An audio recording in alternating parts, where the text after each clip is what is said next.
స్వతంత్ర భారతదేశంలో స్వేచ్ఛావాయువులు పీలుస్తూ స్వేచ్ఛతో స్వతంత్రంతో ప్రజాస్వామ్యత పాలన జరుగుతున్న గొప్పతనం ఏంటి అని అడిగితే మనకు తెలియకపోవచ్చు. కానీ 1947కు ముందు స్వతంత్రోద్యమాల్లో పోరాటాలు చేసి ప్రాణాలు కోల్పోయిన అడిగితే చెప్తారు. ఈరోజు 2019, 2024 మధ్యలో ఒక నరరూప రాక్షసుడి యొక్క విధ్వంసకర పాలన, ఆ రోజు పోరాటాలు చేసి యుద్ధాలు చేసి ప్రాణాలు కోల్పోయి ఆస్తులు కోల్పోయి మానాలు కోల్పోయిన వాళ్ళని ఎంతో మంది త్యాగాల ఫలితం ఈ రోజు 2024లో ఎన్డీఏ కూటమి సాధించిన విజయం.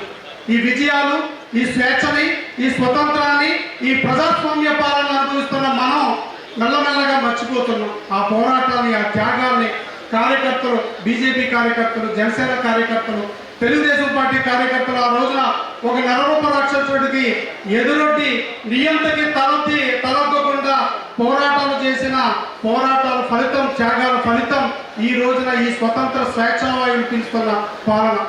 మళ్ళీ మనం అది గుర్తు చేయకపోతే, ఆ రోజు జరిగిన చీకటి పాలన కనుక మనం గుర్తు చేయకపోతే ప్రజలు నెమ్మదిగా మర్చిపోయే ప్రమాదం ఉంది. కాబట్టి ఈ బాధ్యత మన మీద మళ్ళీ పడింది.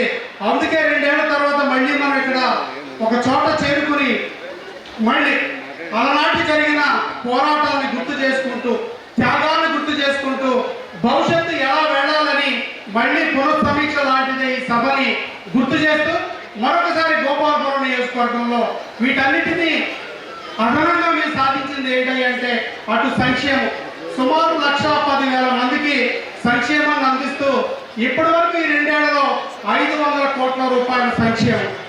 అదేవిధంగా 248 కిలోమీటర్ల రోడ్లు, డ్రైనేజీలు నిర్మాణం చేసుకుని 200 కోట్ల రూపాయల అభివృద్ధి. అటు మోడీ గారి యొక్క ఆశీస్సులు, ఇటు ముఖ్యమంత్రి గారి యొక్క ఆశీస్సులు, ఇటు ఉప ముఖ్యమంత్రి గారి యొక్క ఆశీస్సులు, నారా లోకేష్ గారి యొక్క సహకారంతో ఈ యొక్క 2 ఏళ్లలో గోపాలపురం నియోజకవర్గంలో సుమారుగా 718 కోట్ల రూపాయలు. వీటన్నిటిని మించి మనుషులు కోల్పోతున్న ప్రాణాలను కాపాడడానికి సీఎంఆర్ఎఫ్ ద్వారా ఎంత గొప్ప అంశం అంటే మా గోపాలపురం నియోజకవర్గంలో ఈ 2 ఏళ్లలో 11,60,00,000 రూపాయలు సీఎంఆర్ఎఫ్ ద్వారా ఇవ్వడం జరిగింది. వందలాది మంది ప్రాణాలు కాపాడారు. వీటన్నిటిని గుర్తు చేసుకుంటూ ఇది నిజమైన పాలన, సుపరిపాలన అని మరొకసారి గుర్తు చేస్తూ ఇక్కడికి వచ్చిన కార్యకర్తలు మీ త్యాగాలు వృధా కాలేదు, మీ పోరాటాలు వృధా కాలేదు. ఈ యొక్క ఆంధ్రప్రదేశ్ ప్రజలు సుభిక్షంగా ఒక ప్రజాస్వామ్యంలో స్వేచ్ఛాయుత వాయువులు పీల్చుతూ 2 ఏళ్ల పాలన ముగిసింది. మరో 3 ఏళ్ల పాటు కొనసాగబోతుంది. అదే కాకుండా 2029లో మళ్ళీ తిరిగి గెలవాల్సిన ఆవశ్యకతని ప్రజలకు చెప్పాల్సిన బాధ్యత మనం తీసుకోవాలని కోరుకుంటూ అందరికీ ధన్యవాదాలు. Thank you.